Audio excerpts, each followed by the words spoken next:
हमने बिल इतना ज्यादा बढ़वा दिया कि उसकी 7 जन्म भी ये बिल पे नहीं कर पाएगी। सर ये रहा आपका बिल 5,40,000। क्या? कोई बात नहीं, हमारे अभिनव साहब है ना, वो सबका बिल देंगे। पर तभी अभिनव को देखकर वो वेटर थोड़ा कंफ्यूज हो गया। उसके कपड़ों से उसने उसे तुरंत जज कर लिया था। सर रिसेप्शन में आइए प्लीज। ध्यान रखना कहीं ये भाग न जाए। अब सबकी नजरें उस वेटर पर थी। अनन्या घबराहट में पसीना पसीना हो रही थी कि आज राज न जाने उसके साथ क्या करेगा। इसके बाद जैसे ही वेटर ने अभिनव के हाथ से काट लिया और स्वाइप किया तो उसके चेहरे का रंग बिल्कुल उड़ गया। क्या हुआ? अभिनव के कार्ड में बिल्कुल भी पैसे नहीं है क्या? इसके कार्ड में पैसे नहीं है तो बता दो ना, इसकी इज्जत की चिंता मत करो। यहाँ अनन्या के चेहरे पर रंग उड़ता जा रहा था क्योंकि अभिनव ने पैसे नहीं दिए तो राज आज अपनी सारी भड़ास उस पर निकाल लेगा। आखिर बात क्या है? क्या इनके पास बिल्कुल ही पैसे नहीं है? इससे पहले कि वेटर कुछ कह पाता, अचानक होटल के मेन डोर पर कुछ Z+ सिक्योरिटी गार्ड्स आ गए और सबका ध्यान उस तरफ चला गया। लगता है कोई सेलिब्रिटी आ गया। ओह माय गॉड, ये तो मिस्टर दिग्पाल है, अकरम सर के भी बॉस। जानते हो, इनसे मिलने के लिए सालों इंतजार करना पड़ता है। जिस कंपनी में मैं मैनेजर हूँ उसी कंपनी में इन्होंने इन्वेस्ट किया है। आज तो मैंने भगवान के दर्शन कर लिए। मिस्टर दिग्पाल ने अभिनव को पहचान लिया। तुम यहाँ क्या कर रहे हो? मिस्टर दिग्पाल ने अभिनव की तरफ देखा और सबको लग रहा था कि वो उनकी तरफ देख रहे हैं कि तभी राज आगे बढ़ा। अभिनव ने मिस्टर दिग्पाल को इग्नोर किया और मेन गेट की ओर चल दिया कि तभी मिस्टर दिग्पाल ने होटल के मैनेजर से कहा, मैनेजर, इसका और सबका बिल मेरे अकाउंट में ट्रांसफर कर देना। ये कहकर मिस्टर दिग्पाल अपने रूम में चले गए। 1 मिनट में इतना सब हो गया कि किसी को कुछ समझ नहीं आया। ये मिस्टर दिग्पाल ने पी रखी है क्या? शायद ये अभिनव को कुछ और समझ बैठे। हे अभिनव, पैसे तो मिस्टर दिग्पाल ने दिए ना, तो शर्त तो मैं जीता। तू कहाँ जा रहा है? और इस हिसाब से तो अनन्या मेरी हुई। और आज रात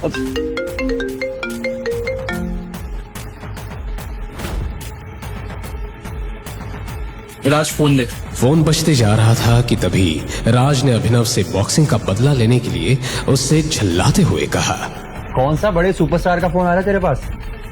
बार बार बजे जा रहा है। एक काम करता हूँ, उठा लूं क्या? देख, तेरा जितना गुस्सा है तुम मुझ पे गुस्सा निकाले, फोन मत उठा दे। राज ने इसे चैलेंज मान लिया और फोन उठा लिया। राज ने फोन स्पीकर पर रख दिया और फोन पर सामने से आवाज आई, बॉस, हमें आपकी लोकेशन मिल गई, हम आ रहे हैं आपको लेने। There is something critical.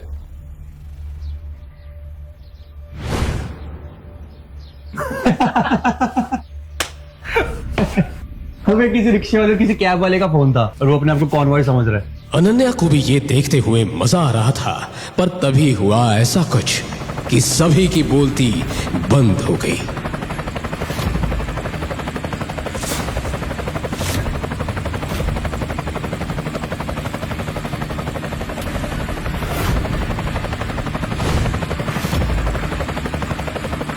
अरे ये तो करोड़ों का हेलीकॉप्टर है, ये अभिनव की टैक्सी का है। इसके बाद अभिनव ने फोन पर कुछ कहा और हेलीकॉप्टर वहां से चली गई। तुरंत एक टैक्सी आकर अभिनव के सामने खड़ी हो गई।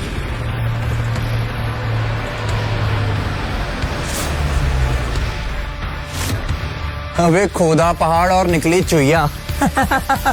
वही मैं कहूँ, इतने महंगे हेलीकॉप्टर में ये बैठेगा। देख, टैक्सी आ गई इसकी। पर दुबई से बार बार आ रहे फोन और ये महंगी कार और हेलीकॉप्टर एक ऐसा राज खुलने वाले हैं जिसे जानकर आपके ही रोंगटे खड़े हो जाएंगे। अभिनव जल्दी से टैक्सी में बैठकर जाने लगा कि तभी राज और बाकी लोगों को अभिनव पर शक होता है। गाइस, वैसे किसी को पता है क्या कि वो अपनी बीवी को यहाँ खंडाला में छोड़ करके कहाँ और किससे मिलने के लिए गया है?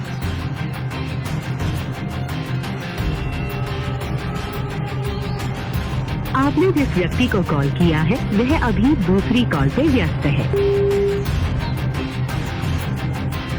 हाउ डेयर यू अभिनव, तुम मुझे बिना बताए कहाँ चले गए? अनन्या, क्या तुमने कभी कोशिश नहीं की जानने की कि तुम्हारा वो निकम्मा पति किससे बातें करता है? क्यों ना ये अभिनव का पर्दाफाश कर दिया जाए। आज उसे रंगे हाथों पकड़ ही लेते हैं। इतना कहने के बाद राज ने अनन्या की कार निकाली और सबके साथ अभिनव जिस टैक्सी में था उसे फॉलो करने लगा।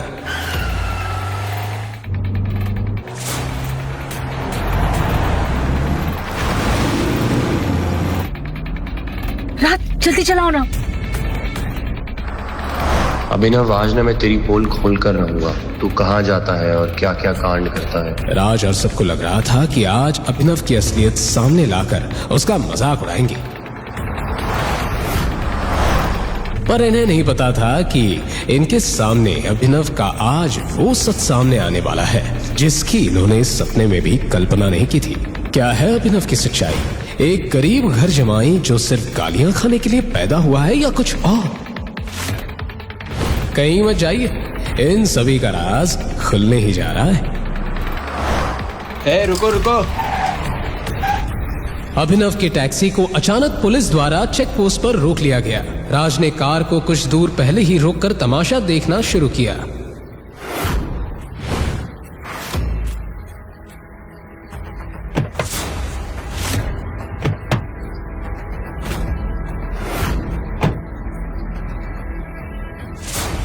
पुलिस इंस्पेक्टर अभिनव को बाहर उतारकर चेक करने लगा। तलाशी करने पर पुलिस को अभिनव के पास से एक गन मिली। गन देखते ही पुलिस इंस्पेक्टर ने अभिनव से कहा, क्या ये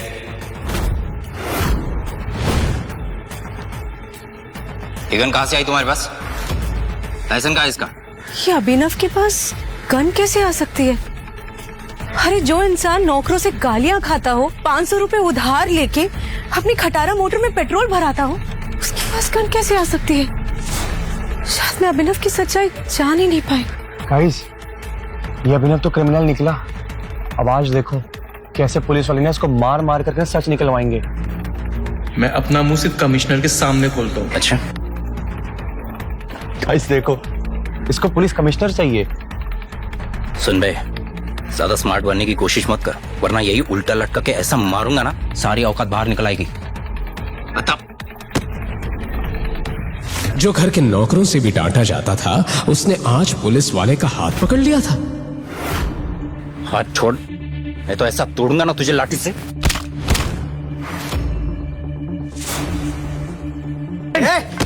ये चिल्लाहट सुनते ही आसपास के सब पुलिस वाले भी घूम गए। अनन्या और राज के भी होश उड़ गए।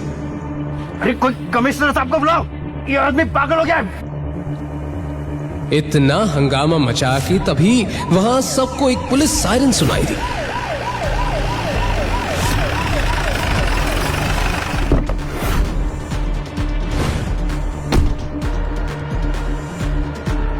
ये क्या तमाशा है? सर,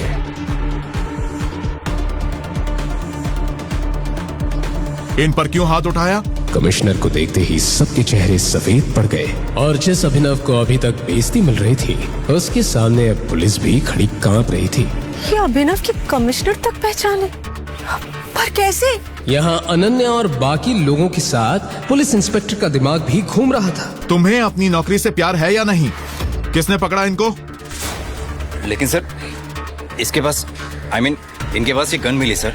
तो क्या हुआ? सेल्फ डिफेंस के लिए है और मैंने ही गिफ्ट की थी ये गन बर्थडे पे। बर्थडे पे? पर अभिनव तो अपने बर्थडे पे अपनी मम्मी की सैंडल ठीक करवाने गया था और इसी बीच कमिश्नर ने उसे गन भी गिफ्ट कर दी।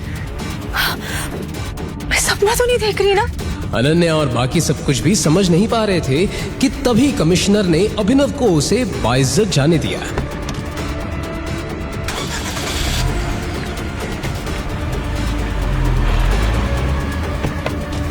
पर जैसे ही राज अभिनव का पीछा करने के लिए कार में जाने लगा, तभी पुलिस इंस्पेक्टर ने उसे रोक दिया। कहाँ जा रहे हो इतने जल्दी? ये लड़कियां कौन है? चलो बाहर निकलो। सर,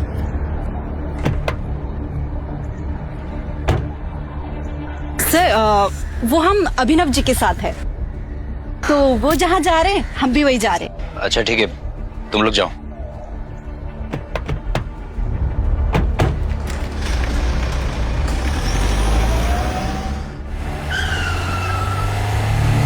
वो अभिनव की टैक्सी का पीछा करते रहे।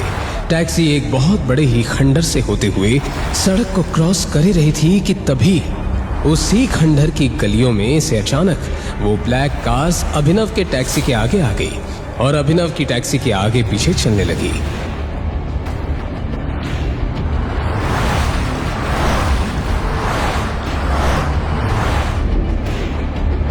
तभी वो 3 ब्लैक कार अभिनव के टैक्सी के साथ चलने लगी।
Oh my God! क्या है अभिनव का दुबई से कनेक्शन और क्यों आ रहा था अभिनव को दुबई से कॉल?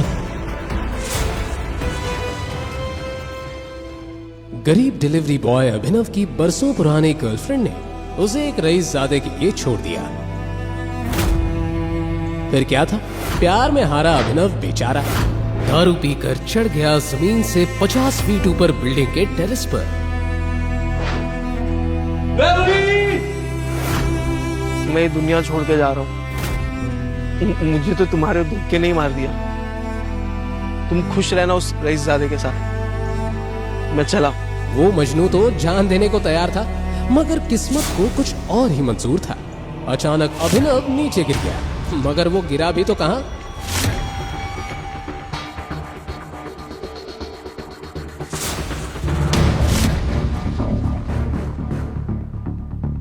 लड़की का बिस्तर।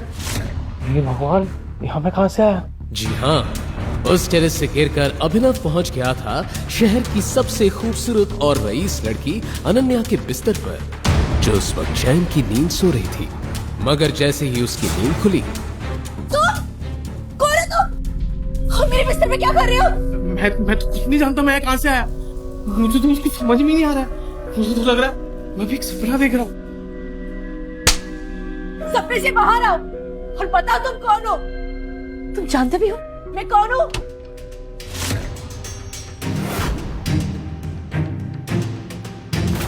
Oh my God! ये सब क्या चल रहा है बहना? ये भिखारी तुम्हारे बेडरूम में क्या कर रहा है? रंग रलियां बनाई जा रही हैं। सनी, तुम यहाँ क्या कर रहे हो? वैसे सवाल तो मुझे करना चाहिए बहना। ये फटेहाल सा बंदा तुम्हारे बेडरूम में क्या कर रहा है? देखो भाई, मुझे तो खुद भी नहीं मालूम यहाँ कैसे आया। मुझे सिर्फ इतना है कि मैं टेरेस पे था। फिर चुप करो, अभी पुलिस आएगी ना तो सारी सच उगलवाएगी तुमसे। ना ना ना बहना, पुलिस से कुछ ना कहना। शायद भूल रही हो आप सिंह परिवार की मर्यादा। सिंह परिवार के सारे फैसले एक इंसान लेता है, द ग्रेट किंग हरदेवपाल सिंह, यानी कि हमारे पूजनीय दादाजी। दादाजी का नाम सुनते ही अनन्या के माथे पर पसीना आ गया।